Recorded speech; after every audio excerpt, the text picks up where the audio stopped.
it's very difficult to have cross-generational relationships in our movement. Our movement doesn't structure intergenerational work. We tend to not cross the lines of age. And it is one of the issues that I think is a very complicated one, because there's a lot of fear, I think, about aging and lack of discussion about it. So old queer people tend to be invisible in most existing LGBT social justice organizations. The issues that might come up around queer aging are not, if you look at like the advocacy work that's done in most social justice movements, what you'll find is a whole range of different ways they articulate injustice or stigma or discrimination. But aging for old people is almost never evident. Youth-defined oppression is. Now, it doesn't mean they do the work well. So I don't want to confuse articulating an issue with the real work that needs to be done. But it's visible. And I think a lot of the reason that it's visible is both because there are so many queer young people who struggle, but also because most LGBT activists have been young and have gone through a lot of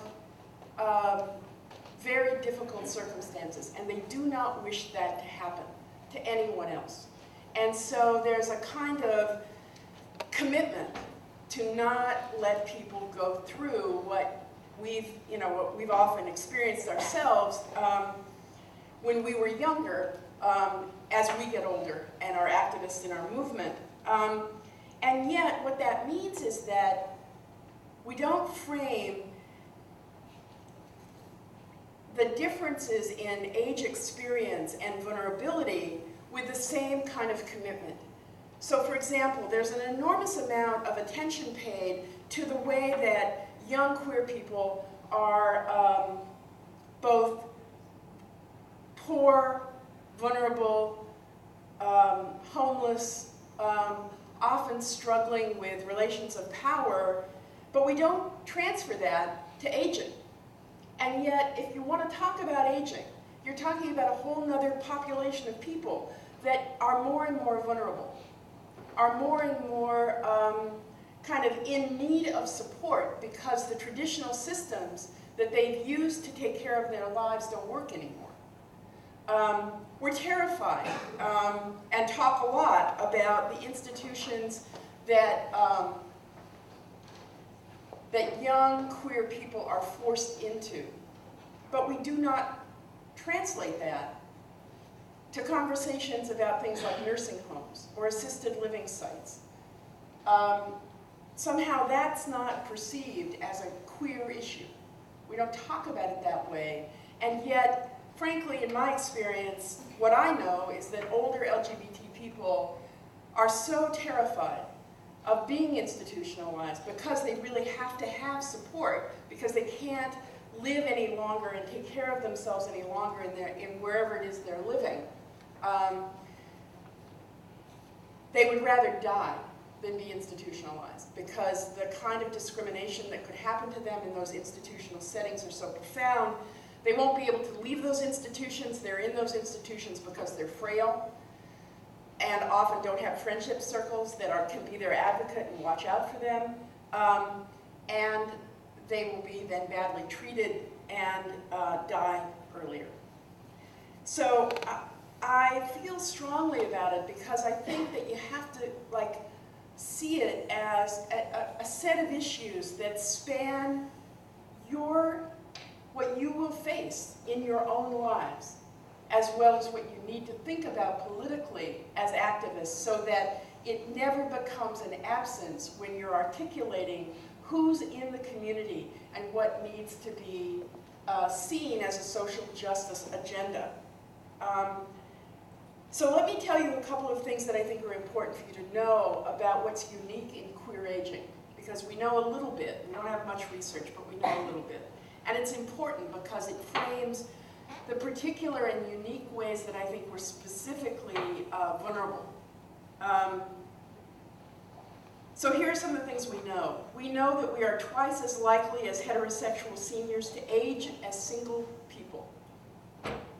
We're 2.5 times as likely to age alone, and we are 4.5 times less likely to have children to call on in times of need. Now, what you need to understand about aging is that aging, there's all these systems, senior centers, nursing homes, whatever, but the real backbone of aging work and how it's managed in this country is kinship systems. It's unofficial labor. It is voluntary labor. It is your kid houses you as an old person. Your cousin comes and gets your prescriptions. Your son comes and takes you to the hospital when you need a procedure. Your kinship system is where you live when you're too frail to live on your own. That is not a system for many different reasons, some because we don't have kids and sometimes because we've been kicked out of those systems, that we have to rely on as we get older. If your friendship system, if your friendship network is the same age as you, they're struggling with the same issues you are. They can't walk your dog any more than you can walk your dog. They can't do what needs to happen to help maintain you.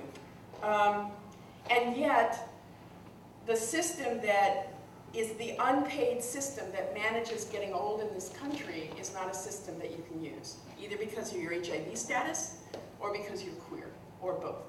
And it makes you particularly vulnerable. And, when you're talking about aging, the thing that really needs to be said about aging, and is the context of aging, is that aging makes you poor.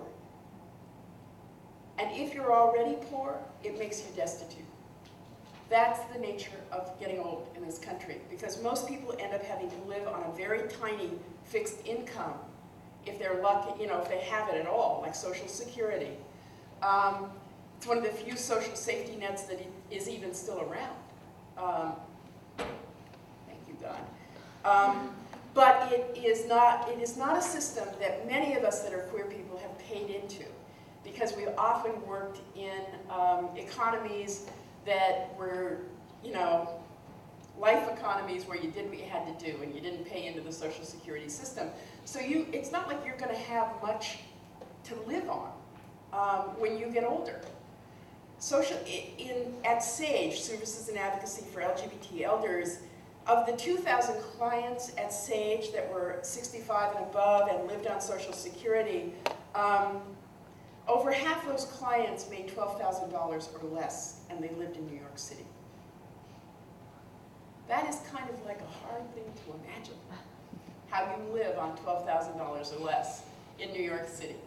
And so what it often means is that you live in a 6th-floor walk-up. You go down it on what a friend of mine who's in his 70s called his butt climb, where he gets to the staircase, lowers himself down to the stairs, and then uses his arms, which are still strong enough, to help him go down each step, because his legs are not strong enough to go up and down those stairs to get things, and it's the only way he can get out of his apartment, but he can't leave it because it's rent controlled, and it's the only place that he has to go to.